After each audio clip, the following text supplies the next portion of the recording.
Hey PJ, how you doing? Good. How about you? Good. Thanks so much for being willing to present. I'm less So, worried about it being irrelevant, seeing the other topics. oh no, I think it's a perfect fit, honestly. I'm gonna make you a co-host to start off.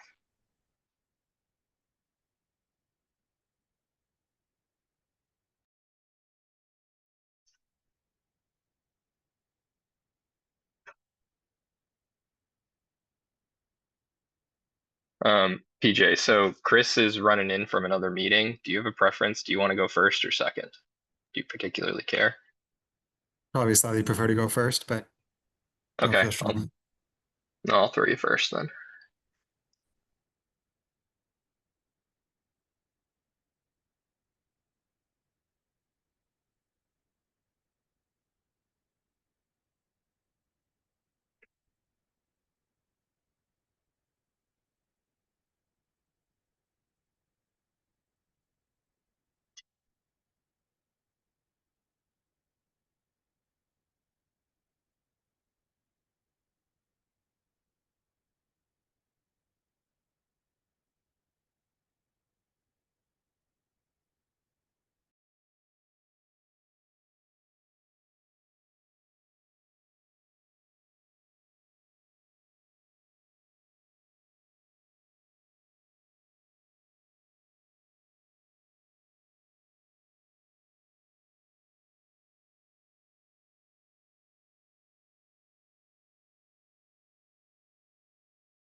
Hi Kris, Hello.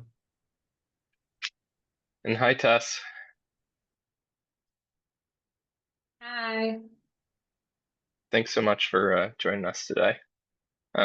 Usually people trickle in, so we'll give it another couple of minutes, but PJ has volunteered to go first, and then I think we'll go with you, Tess, and then Kris.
Does anyone feel like they need a tech check at all? I'm gonna make Kris and Tess co-hosts, so that should allow you to share.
Folks are still trickling in, but I'm gonna get us going.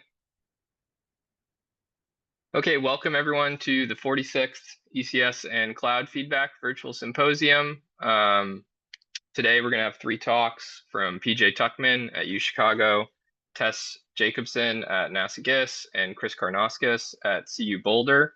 I've tried to have the theme to be today to be relatively Equatorial Pacific. So, we'll get those topics. Quick note on the symposium, many of you have been here before. We're going to have 3 short, about 15-minute talks with questions after each. And if we have time, we'll have a short general Q&A after the last talk. Please type your questions or comments into the chat at any time. But if you'd prefer to ask questions live, raise your hand at the end and we'll unmute you. And then if you would like to give a future talk in the symposium, please reach out to myself, Shali, Nick Lutzko, or Andrew Williams, and we'll get you scheduled. So we're going to start today with PJ Tuckman. And PJ, do you want to share your screen?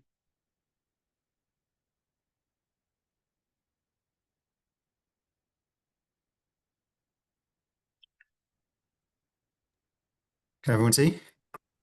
Yeah, looks good. And can you see my cursor? Yeah, perfect. Cool. So as Matt said, my name is PJ. I'm currently a postdoc at University of Chicago. Today I'll be talking about work I did as a grad student at MIT about how ENSO and West Pacific seasonality are driven by the South Asian monsoon. The collaborators on this work are listed here. So this title brings to mind 2 pretty different things, the first being the South Asian monsoon and the second being ENSO. As I'm sure you all guessed, these 2 pictures correspond to those 2 things. The left is a classic monsoon flood, and the right is an El Nino event. So I thought I'd begin by introducing these 2 phenomena separately and what exactly we mean when we refer to them.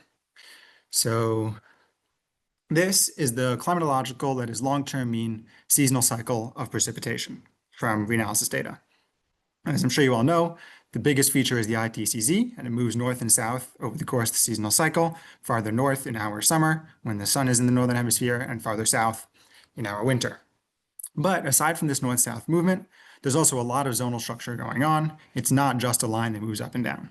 Specifically for this presentation, you'll notice in our summer, June, July, August, there's a lot of extra precipitation in southern and Southeast Asia, and that's what we call the South Asian monsoon.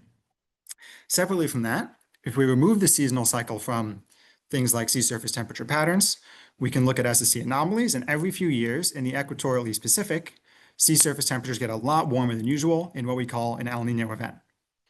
So as I said, to calculate this, we're removing the seasonal cycle, so you might think that these 2 panels have nothing to do with each other. However, if you look at an ENSO score, that is the temperature of the equatorial East Pacific over time, positive being El Nino events when the region is warmer than usual, and negative being La Nina events when the region is colder than usual, you'll notice that pretty much all events, positive and negative, peak in our winter, that is December, January, February, and none of them peak in our summer, June, July, August. So there's some connection between El Nino events and the seasonal cycle, and that's what I'm going to talk about today. Specifically, our theory is that the South Asian monsoon, which caused a lot of extra precipitation in July, moves into the West Pacific in October, causing extra precipitation there. That precipitation movement brings with it a lot of energy, warming up the West Pacific in October relative to April, even though the sunlight is relatively similar between those 2 months. Then the warm West Pacific in October leads to ENSO events peaking in winter. So that's our theory, and that's what I'll be introducing today. Before I get into our work, we have a brief review of the existing literature. Of course, we're not the first people to notice that ENSO has a seasonality, and it's been known since the late 90s that ENSO seasonality comes from the Pacific background seasonality. So in this work, what they did is they forced the tropical Pacific with the seasonal cycles that we know happen there and showed which ones interact with ENSO. Specifically, they found that the surface wind divergence and to a lesser extent, sea surface temperature in the Pacific, those seasonal cycles lead to ENSO seasonality. This means if we can understand the wind divergence seasonality and SST seasonality, we'll understand ENSO seasonality. Of course, this isn't really a fundamental or super satisfying answer because now we just have to understand why this background seasonality comes up. So what are the theories behind why we have a background seasonality? There's been a few answers proposed over the years. First one, also from the late 90s, is that the shape of South America causes a seasonal asymmetry in the tropical Pacific. Specifically, the coast of South America is slanted, right? Just looking at a map, you can see that the coast goes from the southeast to the northwest. The idea is that this enhances upwelling in the summer and fall. This is just comparing 2 different months. You see enhanced upwelling in the fall. This leads to colder East Pacific in those seasons compared to if you didn't have a slant in South America, when you kind of have twofold symmetry in the seasonal cycle. So this is one explanation of why East Pacific has a seasonal cycle it does. I think while this is a good answer, it's not complete because it mostly explains East Pacific seasonality, not West Pacific seasonality, not directly ENSO seasonality, and it depends on the details of the continents. Looking at the shape of South America, it's actually very complicated. It's not really just a straight slant, and those details will strongly affect upwelling and therefore the seasonal cycle. A second suggestion of why there's a background seasonality of the Pacific is the eccentricity of Earth's orbit. Specifically, the Earth is closest to the sun in winter. So if you compare a pre-industrial simulation to one with no eccentricity, you see that there's a difference in the seasonal cycle. This warms the West Pacific in the spring, the East Pacific responds with a delay, and in theory that could be causing part of the seasonal cycle of the Pacific. There's a few problems with this explanation, specifically that it's very model dependent. Different models will give different predictions for the effect of eccentricity. And then also that even with zero eccentricity, you see here in this panel, there's still a pretty strong seasonal cycle. So let's return to our theory, which is that the South Asian monsoon moves from the Southern Asia into the West Pacific in October, warming up the SSTs in the West Pacific and causing ENSO to peak in winter. So how does this work? In our research, we're going to try to answer 3 questions. First, why does the monsoon move east from Southern Asia to the West Pacific? Why does the precipitation stay in the West Pacific? Why doesn't it keep moving? And then most excitingly, what role does this play in the Pacific seasonal cycle? As I've kind of been saying from the beginning, our hypothesis is that the South Asian monsoon drives Pacific seasonality. We like this theory because it's intuitive. It explains the entire seasonality of the Pacific, and the details of the continents are completely unimportant. All right, so why does the monsoon move east? Our answer to this is a phenomenon we call the monsoonal mode that works via the following mechanism. In our summer, that is July, the sun is shining very strongly on the northern hemisphere continent. You can think of that as Asia. And then when we get a warm continent, it gets really hot because of its low heat capacity. There's therefore strong surface fluxes, and it puts a lot of energy into the atmosphere. That energy manifests as strong precipitation, that is the monsoon, but it also leads to a lot of warm, energetic air over the continent. The background winds in the monsoon region are westerly, so that warm air gets advected from over the continent into the West Pacific. Now we have warm air over a relatively cool surface, and that will suppress surface fluxes if we compare to a situation with no continent.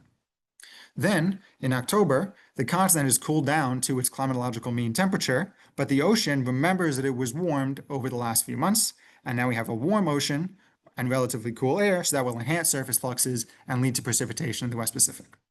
So the monsoon moves to the east because the excess energy land puts into the atmosphere gets advected to the east, suppresses surface fluxes, then the ocean has a memory and extra energy in the next season. Now, why does it stop in the West Pacific after it moves there? The answer is the Pacific cold tongue and Walker circulation system. So this is in September, showing atmospheric net energy input and the dots being westerly wind. You can see that in the monsoon region in this season, there's positive energy input, indicating there can be strong precipitation, and there's westerly winds. But both the westerly winds and the positive net energy input kind of end in the West Pacific because it runs into the trade wind strengthened by the Walker circulation and the East Pacific cold tongue. So the monsoon can move from the Southern Asia into the West Pacific, but it gets stopped because it encounters easterly winds and that cold East Pacific water.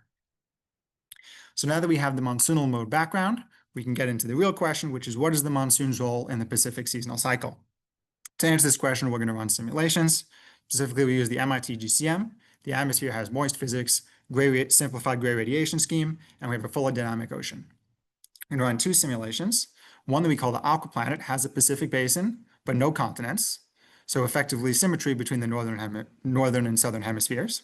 Then we'll compare that to a continent simulation, which has a large, shallow slab ocean, which we think of as land. In other words, a large continent representing Asia and the same Pacific basin. We'd like to address ENSO. So just to check, we make sure the first principal component of interannual variability looks like a warming of the central and eastern Pacific. That is, there are El Nino events in this model. Okay, so we have these 2. The continent simulation has Asia and therefore a monsoon. What difference does this make to the Pacific seasonal cycle? So starting with the West Pacific, we see in reanalysis, as discussed earlier, there's a very strong seasonal asymmetry where it's warmest in October, November, coldest in February, March. The continent simulation, when we have a monsoon, matches that reasonably well. The West Pacific warms up over summer and fall. It has its warmest temperatures in November and then gets colder, has a minimum in spring, just like in reanalysis. The Aquaplanet simulation, on the other hand, since there's no continent and therefore no difference between the northern and southern hemispheres, has two peaks of West Pacific temperatures and two minimum in late fall and spring, and then late summer and winter. So having the continent breaks the seasonal symmetry between winter and summer and allows for the West Pacific to be warmest during fall. What does this have to do with ENSO? Well, if we think of a general schematic of what the equatorial Pacific looks like, this T prime is our ENSO region, and it interacts with the West Pacific via mean and anomalous zonal currents. We now warm the West Pacific in autumn, and that's what the monsoonal mode does. And having a warm West Pacific in autumn, if we write out a normalized energy budget of the East Pacific, we'll make the given amount of anomalous zonal current most effective in autumn. And because a warm West Pacific strengthens the Walker circulation, it will make the mean zonal current strongest in autumn. So now our two zonal terms have a strong seasonal cycle, both of which indicate that El Nino events or La Nina events will be able to grow the most during autumn. And we'd expect that that leads to ENSO growing in the autumn and peaking in the winter. So let's look at what fraction of ENSO peaks happen in each season. In the Aquaplanet simulation, when the West Pacific has a twofold symmetric seasonal cycle, there's no difference between the northern and southern hemisphere. A third of peaks happen in the summer, and a third of peaks happen in the winter, with the rest being divided evenly between fall and spring. But then in both reanalysis and the continent simulation, we have a monsoon, therefore the West Pacific is warmest in fall, and ENSO events peak 2/3 of the time in winter, and very rarely in summer. All right, so what are our conclusions? First, if the monsoon moves to the east, we have a warm constant in our summer, putting a lot of extra energy into the atmosphere. That extra energy gets advected to the east and suppresses surface fluxes in the West Pacific. This leads to an asymmetry in Pacific seasonality, where the West Pacific is significantly warmer in October than in April, even though the sun is in the same place in those two seasons. And that warm West Pacific in October leads to ENSO events peaking in December and January. If you're interested in reading more about this work, we have two papers about it. The first one is a mathematical derivation of the monsoonal mode, and the second is the impacts of the monsoonal mode on ENSO and the West Pacific. And I'm happy to take any questions. Nice talk, PJ. Thank you. If anyone has any questions, feel free to put your hand up and ask directly. Put it in the chat. You're shy.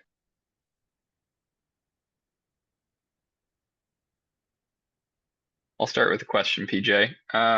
So could you speak a little bit about, does this work also? You said ENSO modes, but I feel like you were mostly talking about El Nino. Does this work well for La Nina as an explanation? Yes, sorry, I probably should have said that. This is positive and negative peaks. So Okay.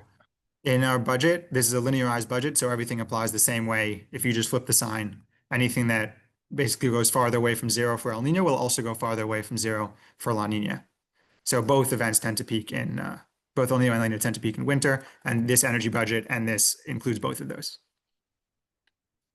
Cool.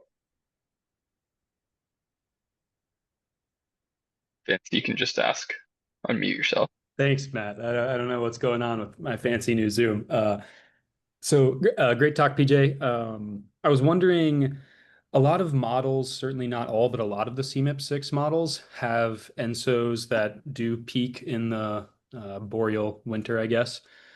I'm wondering, do you know whether you could look at those models and see whether they also have the same kind of mechanism with the monsoon? I have no idea what the monsoon performance is like in models, but it seems like if those models do peak at the right times, it would be nice to, look at some pre-industrial control simulations where you could really isolate things and see whether they also have the same mechanism. I'm curious whether you've thought about that. Yeah, it's a great idea. It's something I'd love to do, but I tend to think of it from the other way around. There's certain models that get the ENSO seasonality wrong. And I suspect, according to this work, at least the reason is they're getting something about the monsoon wrong. So if the monsoon is putting either too much or too little energy into the atmosphere, or the wind speed in the monsoon region is wrong, then that could lead to incorrect simulations of ENSO seasonality. I think that's one of the big implications of this work, is that if you get ENSO seasonality wrong, instead of just looking at the Pacific, maybe you should also be looking at the monsoon, make sure you're getting that right. Great. Thanks.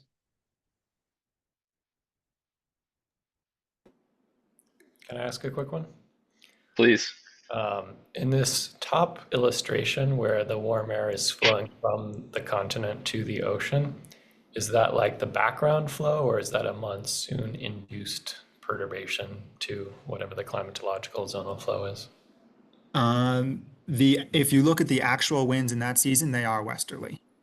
Like over India in our summer, you do get westerly winds.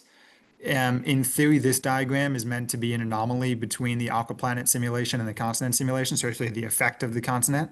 But I think even if you consider it to be, let's say, U bar, the background wind, you'd also get westerlies and the same result. Okay, thanks.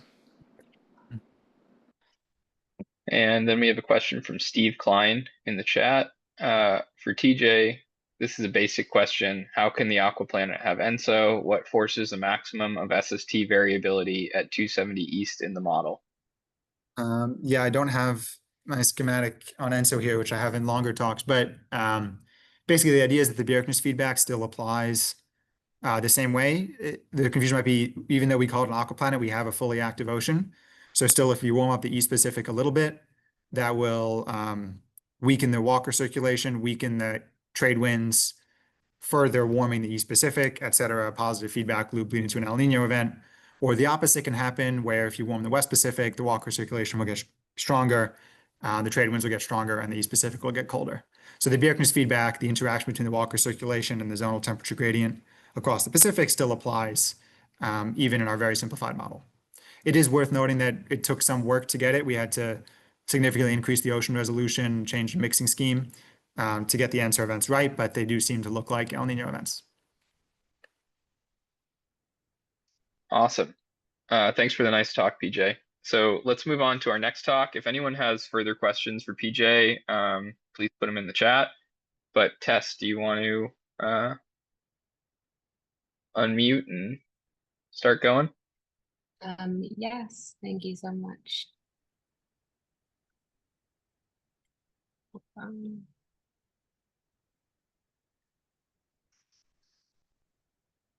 Okay, do you all see this?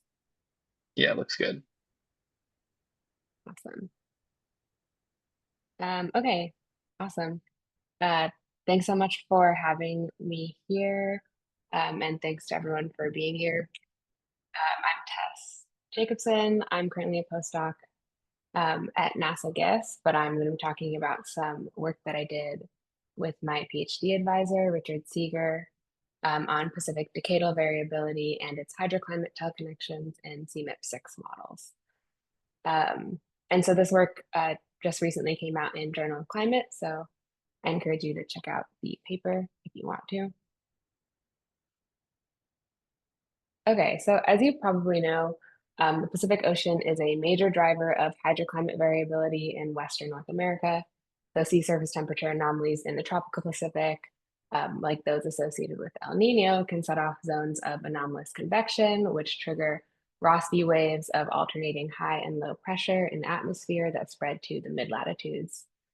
These pressure anomalies near the west coast can block or extend the storm track and affect precipitation and temperatures over North America. So El Nino and La Nina are examples of internal or unforced climate variability, so variability arising from natural fluctuations within the Earth system, as opposed to forced variability, which is caused by external factors such as anthropogenic climate change. And one of the most important things that we use climate models for is to separate the effects of internal climate variability from anthropogenic climate change. So climate models typically simulate their own internal variability that is in theory driven by the same physics as in the real world. And what we can then do is use an ensemble of several individual model runs that each has its own wiggles of internal variability. And then by averaging the ensemble, these wiggles of internal variability average out, and we're left with this externally forced signal. But what happens if we have model biases or misrepresentations of these wiggles of internal variability? This can result in uncertainties in attributing hydroclimate signals and trends to either climate change or internal variability. So one important mode of internal climate variability in the Pacific is the Pacific Decadal Oscillation, or the PDO. So the PDO is the dominant pattern of SST variability in the North Pacific, typically calculated as the first EOF of SST anomalies in the North Pacific. So in the upper left here, I'm showing the pattern of SST anomalies associated with the PDO's positive phase. And you can see this characteristic cold North Pacific and warm Eastern Equatorial Pacific. And the PDO has this dominant periodicity of 20 to 50 years. So it fluctuates from positive to negative every few decades, which you can see in these time series from Newman et al. 2016, as well as in this periodogram, which is showing power spectral density versus period for the observed PDO. And you can see the PDO power rises above these significance thresholds in the 20 to 50 year band. Also worth mentioning is the Interdecadal Pacific Oscillation, or the IPO, which is this pan-Pacific expression of Pacific decadal variability that explicitly includes the tropical and South Pacific, which we also look at in the paper, but I'm going to mostly focus on the PDO for today. So Pacific decadal variability is a major driver of hydroclimate trends in Western North America and globally on decadal timescales, with well-studied effects on drought in the Southwest, global precipitation, temperature, monsoons, and tropical cyclones. And it's pretty well known that drought in the Southwest is much more frequent during negative PDO phases. And the recent precipitation decline in the Southwest since the 1980s is associated with this concurrent positive to negative PDO shift. So here the precipitation decline is shown in blue, and the associated PDO index is shown in red. And this means that if we want our climate models to be able to simulate decadal hydroclimate variability, like this precipitation trend in the Southwest and other Pacific teleconnected land regions, it is really important that models can accurately simulate decadal PDO variability. So some past research has found that CMIP models do a pretty good job at simulating the spatial patterns of Pacific decadal variability, but they tend to underestimate temporal variability on decadal timescales. So this figure on the left from Fleming and Antiochitis shows that models have a pretty good spatial match to the observed PDO. But these box plots on the right show that models tend to have less low frequency variability than observations in their PDOs and IPOs. So here are observations. Here are models having less low frequency variability. Here are observations. Here are models having less interdecadal variability. So in this paper, we present a comprehensive assessment of the spatial and temporal features of Pacific decadal variability in CMIP-6 large ensembles and their hydroclimate teleconnections. So we go through and we calculate PDO and IPO indices and spatial patterns in these 16 CMIP-6 models that each have 10 or more ensemble members for a total of about 422 realizations. And we look at how well these models do at simulating the spatial and temporal features of the observed PDO and IPO. We look at how well models do at simulating PDO and IPO teleconnections. And then we look at some implications of model biases in their PDOs and IPOs in hydroclimate and teleconnected land regions like the Southwest. So first, how well do models do at simulating the spatial pattern of the PDO? Shown here are PDO SST anomalies calculated from ERSST and HAD ISST observations for the positive phase of the PDO index. So here you can see this characteristic horseshoe pattern with a cool central, north, and south Pacific and a warm eastern equatorial Pacific. Now shown are the ensemble mean PDO patterns for the PDO calculated for each individual model run. The global SST pattern correlations with observations are relatively good for all models, but they range from about 0.5 for the worst models to about 0.9. And there's a lot of specifics in the paper that I won't go into, but I will run through some common spatial biases that a lot of models had with an example model that had that bias blown up on the screen.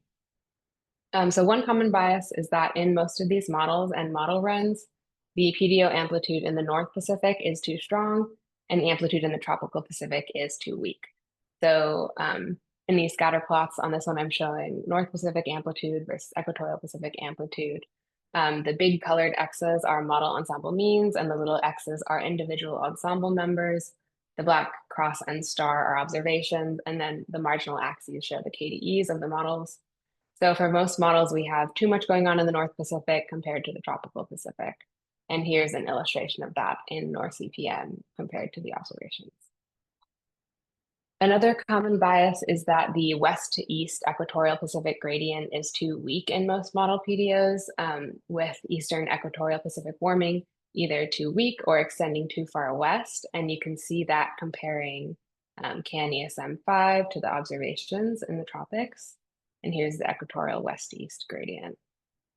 And then finally, one of the most glaring biases in the spatial pattern of model PDOs is that in the North Pacific, models tend to have their maximum PDO amplitude in the KOE region, which is far to the west of this sort of central or eastern North Pacific, where the canonical observed PDO maximizes. And so on the x-axis, you see the longitude of the North Pacific extreme, and all the models are pretty much in this KOE region, and observations are over here. So next, we wanted to see how well models do at simulating temporal characteristics of the PDO. So first, right now, we're seeing in every panel, it's the same line. These black lines are the observed PDO power spectra for ERSST and HAD-ISST. And if we add on the model spectra, these gray squiggles and this envelope shows the model ensemble. And this thick red line shows the ensemble mean.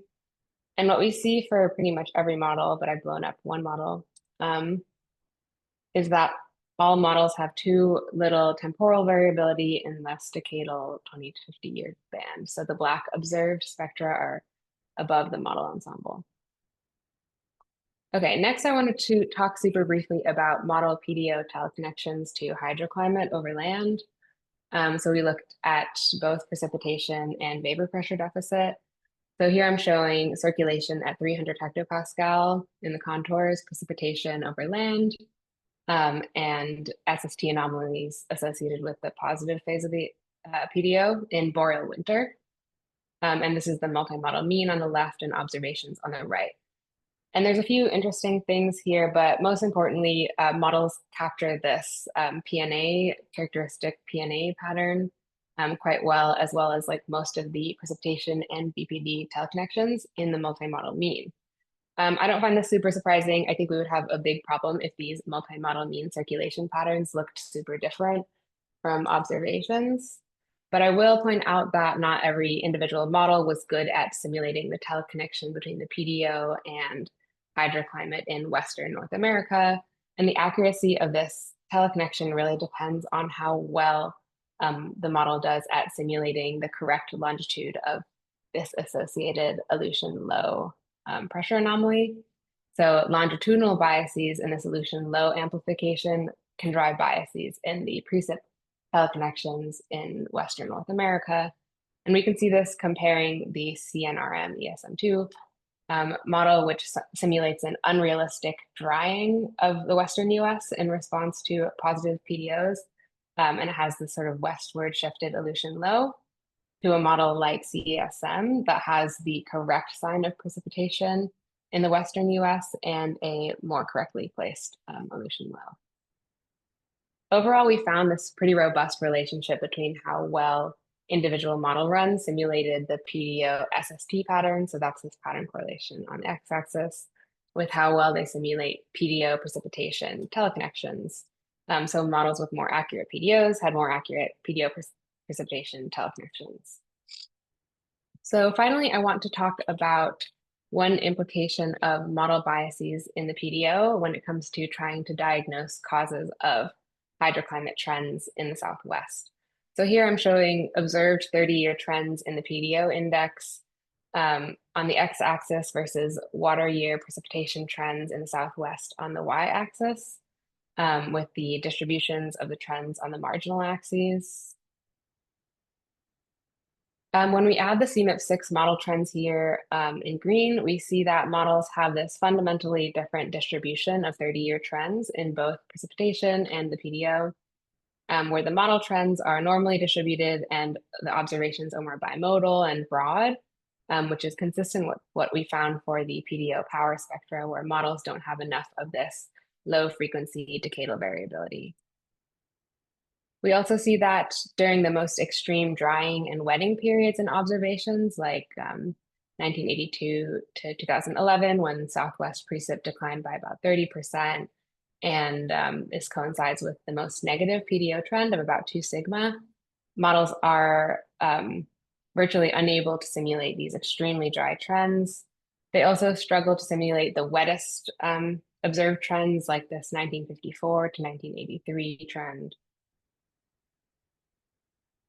And if we look at the thresholds for the 5th percentile of observed precipitation and PDO trends, these are much more extreme in models, and they correspond to about the 1.5th percentile for precip and the 3rd percentile for PDO trends. So models are unable to get as many of these really big swings in the PDO and in Southwest precipitation.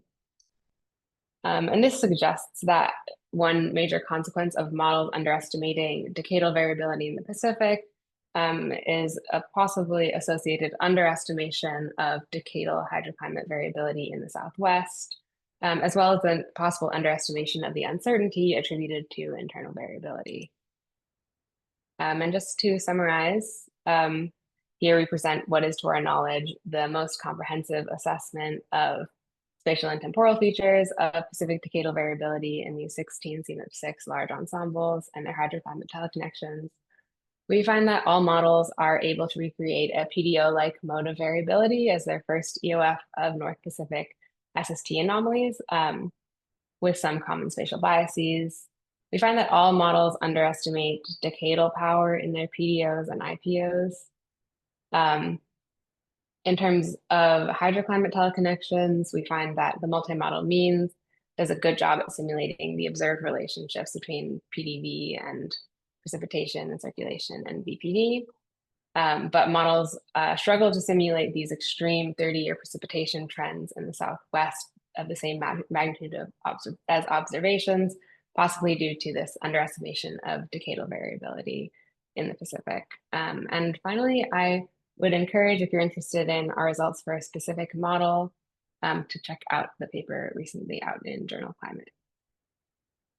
Thank you so much. Great, thanks, Tess. That was an interesting talk.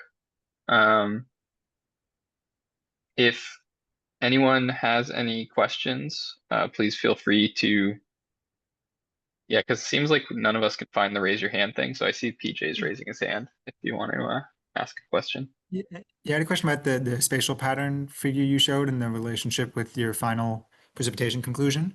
So you said it gets the spatial pattern right. Does it get the relative amplitude of pressure anomalies to precipitation over North America, correct? You're asking for the multi-model mean? Yeah, the multi-model mean.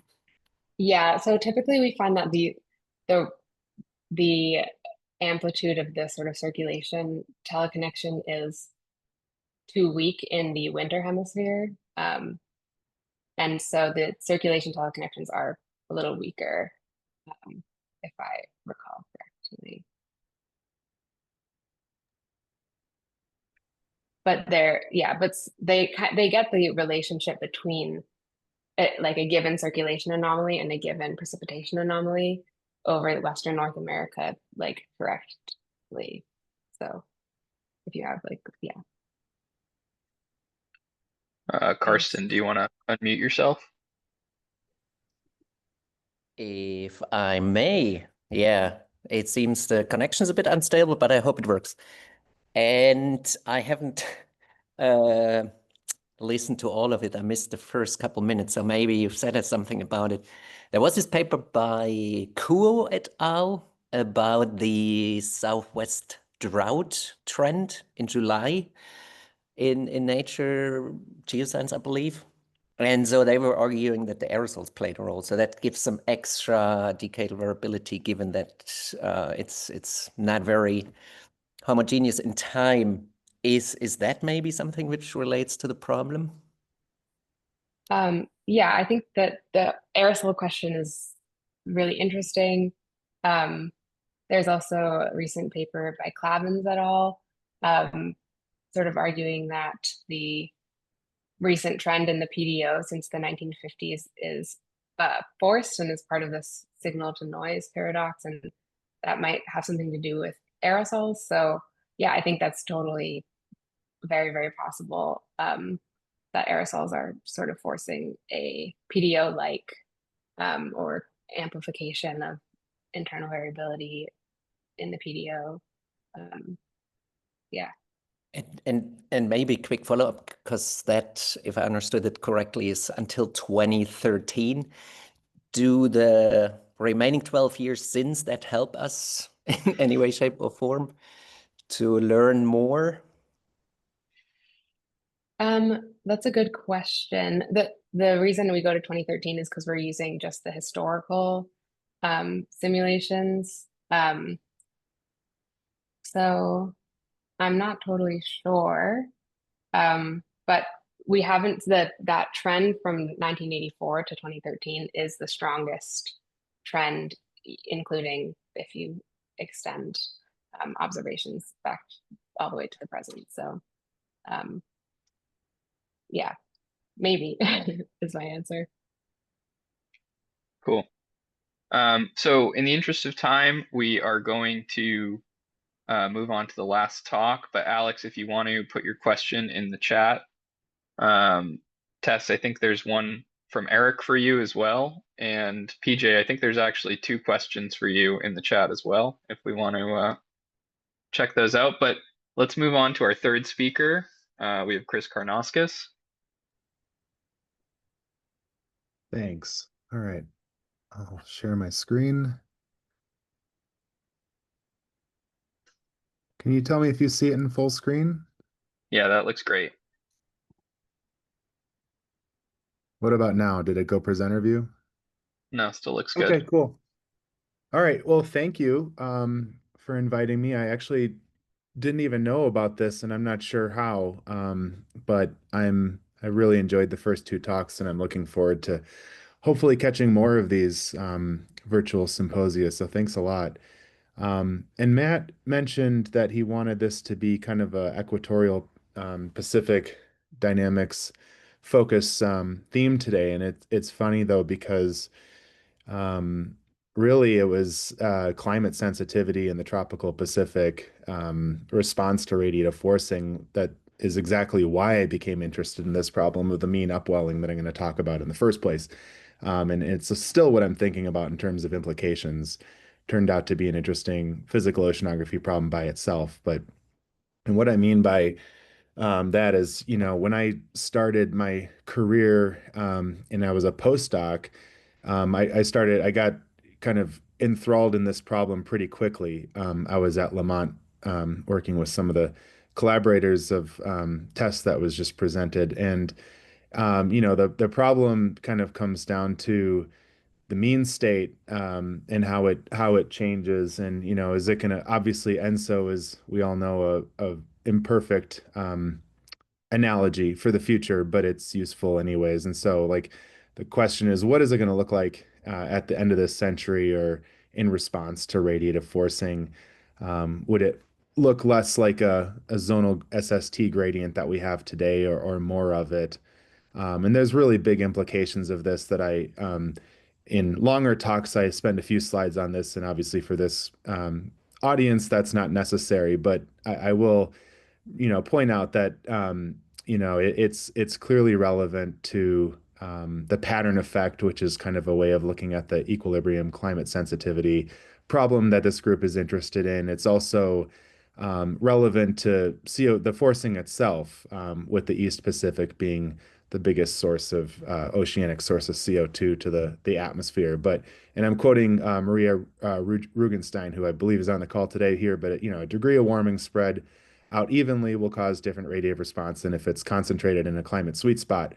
And the tropical Pacific zonal gradient really sort of lights up from these Green's functions experiments as important. So I've been interested in that for a long time, and it was really exciting, like I said, as a postdoc to become brought into this interesting debate, and to grossly oversimplify it just by using these 2 papers. There's there were two camps that were kind of set up in the mid 2000s when I sort of got into this, and there was kind of an ocean dynamics camp, more or less rallying around this paper by Amy Clement called the Ocean Dynamical Thermostat, which really puts a big emphasis on ocean dynamics and the upwelling in the East Pacific, sort of buffering the uniform radiative forcing in the tropical Pacific. And then the other camp, again, I'm grossly oversimplifying everything, but looking at it more from a lens of atmospheric thermodynamics. And this paper was one of a few that gained a lot of traction at the time, looking at how the Walker circulation has to change as radiative forcing increases, and it's more of a hydrological constraint on the system and it doesn't take into account ocean dynamics the way Amy Clement's paper did. So sort of these two camps, again, I'm just kind of being cute with it, but at the time, and I would argue today, and it's been pointed out already today, that there's definitely an important and glaring difference between what models are projecting and even show as historical change in terms of the SST pattern in the tropical Pacific and what observations show. And there's problems with models and there's problems with observations, and we have whole workshops about that focused on this problem. But there it is. There's this sort of difference between this disagreement between models and observations. And, again, one of these perspectives, the atmospheric thermodynamics, leads to a very different outcome than the ocean dynamics centric view on it, where upwelling is a really important process, where it's the mean upwelling in the eastern equatorial Pacific that sort of helps to diverge the excess heat in the upper ocean poleward, strengthening the SST gradient. The Bjerknes feedback comes into play in the simple model that was used in that study, the Ziebiek and Kane model, to be specific. So upwelling is really important. And so that's sort of that prompted me to get interested in how fast the mean upwelling is. And there's this paper by 1987 I love to quote. They called equatorial upwelling a tenet of faith among oceanographers because, of course, it's really slow. It's too slow to measure, really even today in terms of the mean, to measure directly. Like you can't just turn an ADCP on its side and, measure upwelling for 5 minutes and call it a day. So their estimate in this paper, it's just kind of a snapshot of where we were in the 80s, half a meter to 5 meters per day. So a whole order of magnitude. And I asked, the question is it still just a tenet of faith? Do we know the order of magnitude? And it was really interesting reading through decades of observational physical oceanography papers. Actually, this is just a schematic diagram over here, clearly not to scale, of the tropical cells or subtropical cells, depending on how you define them, the undercurrent and the upwelling along the equator. And it's just amazing to think about physical oceanographers like in the 50s going out there trying to quantify this thing with like a couple of stations on a boat or moorings that tended to become more popular in the 90s to use to do this. And the instrumentation being used, suffice it to say that this was rudimentary technology being used at the time, and it's evolved a lot. So I've tried to sort of pull these observations together for you and show you kind of where they fall. So this is like the big table of all of the observational physical oceanography papers that specifically went out and tried to measure the speed of the upwelling on the equatorial Pacific. And I've kind of could arrange them a lot of different ways. And there's a lot of differences between the studies that go beyond this, like when they were there, what season, what year was it, El Nino, all these things, they're kind of in the bigger version of the table in my paper. But if we kind of organize them by method very loosely, by ship, moorings, and by moorings, I mean, you got to put a few moorings out there and, calculate divergence and integrate the continuity equation to get upwelling.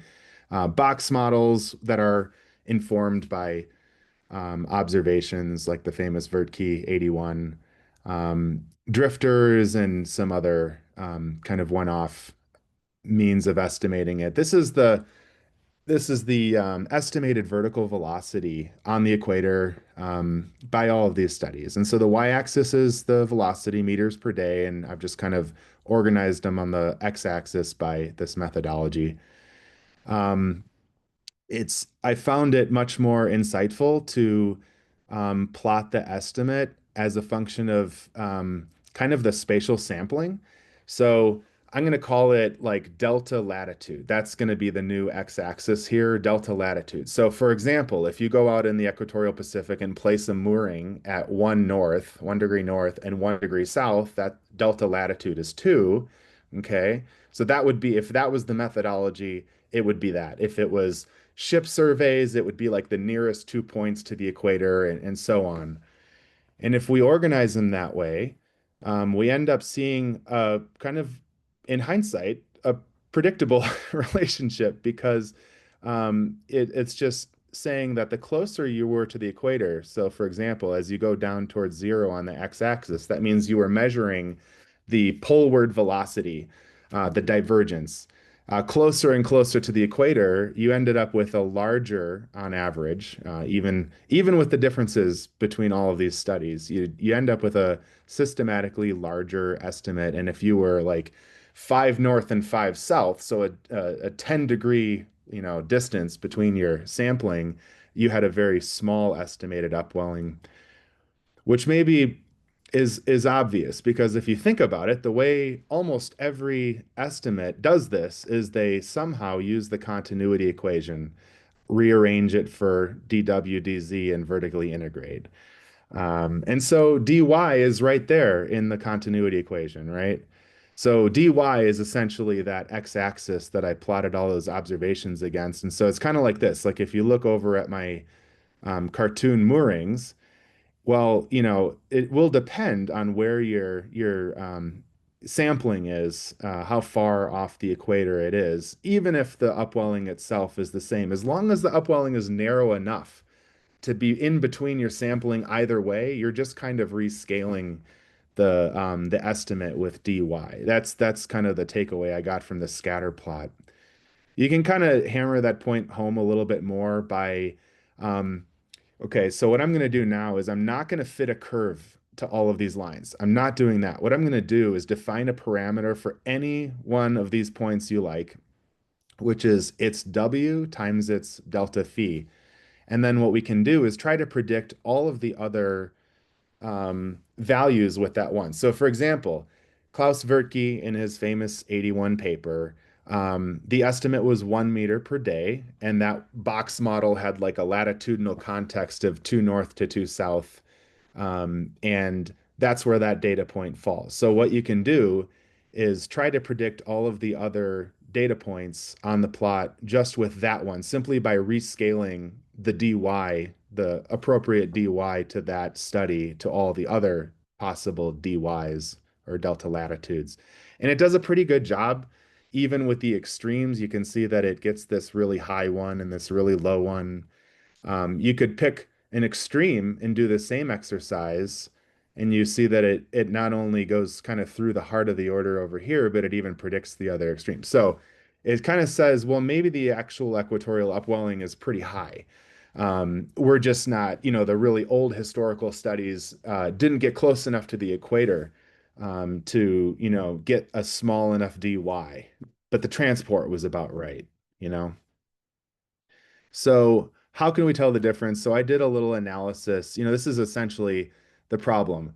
With all of these estimates, if these are like hypothetical stream functions of those subtropical overturning cells and the upwelling is in the middle, it might look like this one and it might look like this one, but we would never know if we just planted our moorings so far north and south. We wouldn't know the difference.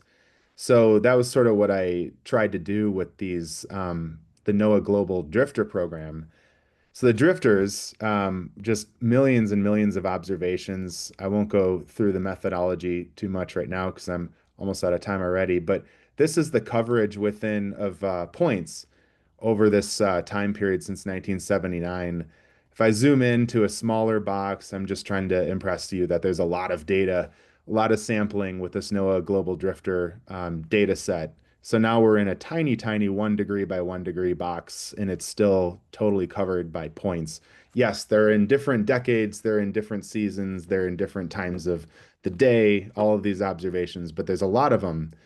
In fact, so many so that what I went and did is I binned them, but in extremely long or wide bins. So I'm binning like in a 0.1 degree latitude resolution, but it spans the whole Eastern Central Pacific. So it's a very wide box.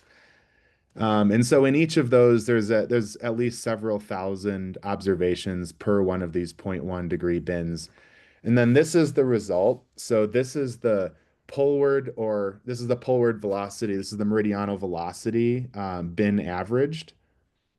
So it spans from 8 north to 8 south. And what it says is like down here in the southern hemisphere from 8 south to the equator, you've got, as you expect, southward flow due to the Ekman dynamics. And north of the equator, you have northward flow. But what's really interesting to me is how sharp that is. This kind of transition of the upper ocean, these drifters have drogues and they're meant to capture sort of the upper 20 or 30 meters of the ocean. It is really narrow. Like it all is achieved. That whole transition from northward to southward happens like within a quarter of a degree of the equator. And that is way closer to the equator than the historical studies that, planted moorings north and south, like at a half a degree or 1 degree, or even ship surveys that were broader. So we can do what everyone else did in all those historical studies and try to work out what the vertical velocity is just by applying a continuity equation integral to it, and you end up with around 10, which is probably higher than your average physical oceanographer would just like off the cuff estimate as the mean upwelling in the equatorial Pacific. We can do some other things where I change the way I'm doing instead of centered finite difference, if I do simple neighbor difference, of course, you resolve the transition a little bit sharper. It ends up being 13. And if I only include years where there's over 2,000 observations within 1 degree of the equator, it's a little higher. I don't know which one of these is right, but it clearly depends a little bit on the sampling and the methods. But in either case, it's pretty strong, much more close to the upper end of that scatter plot of historical estimates. I'll skip that. Models. They're the CMIP6 models, including a handful of high-res MIP models. They're more in the realm of a few meters per day.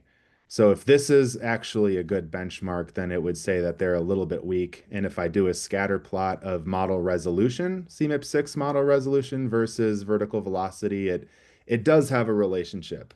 It doesn't explain everything. I think mixing parameterizations are actually really important to explaining the rest. But since publishing this, I've been able to add on a couple other really high resolution models, and they kind of fall about where they ought to. So yeah, model resolution clearly helps resolve the meridional gradients that are relevant here in terms of getting the divergence near the equator. So I'm basically out of time, so I'm just going to put my summary up here. But I think the mean upwelling in the equator is closer to 10 meters per day than 1. There's some other likely culprits that explain things beyond just resolution being responsible for the model bias.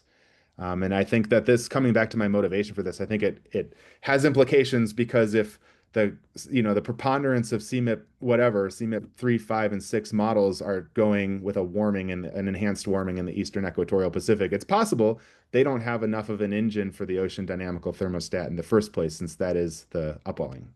Thanks. Awesome. Thanks, Kris. That was really interesting. Personally, way higher than I was expecting. If folks want to raise hand or unmute, we have time for a few questions.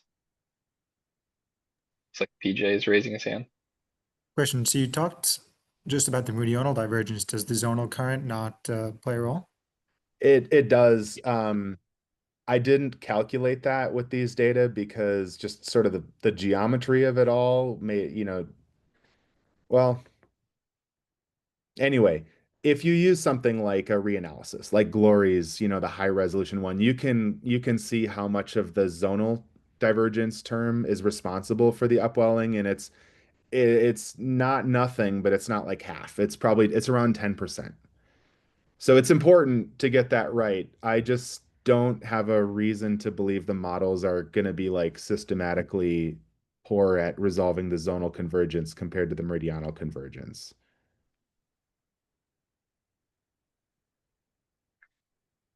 So that what you showed, Kris, is probably a basin average, right? How does that change longitudinally?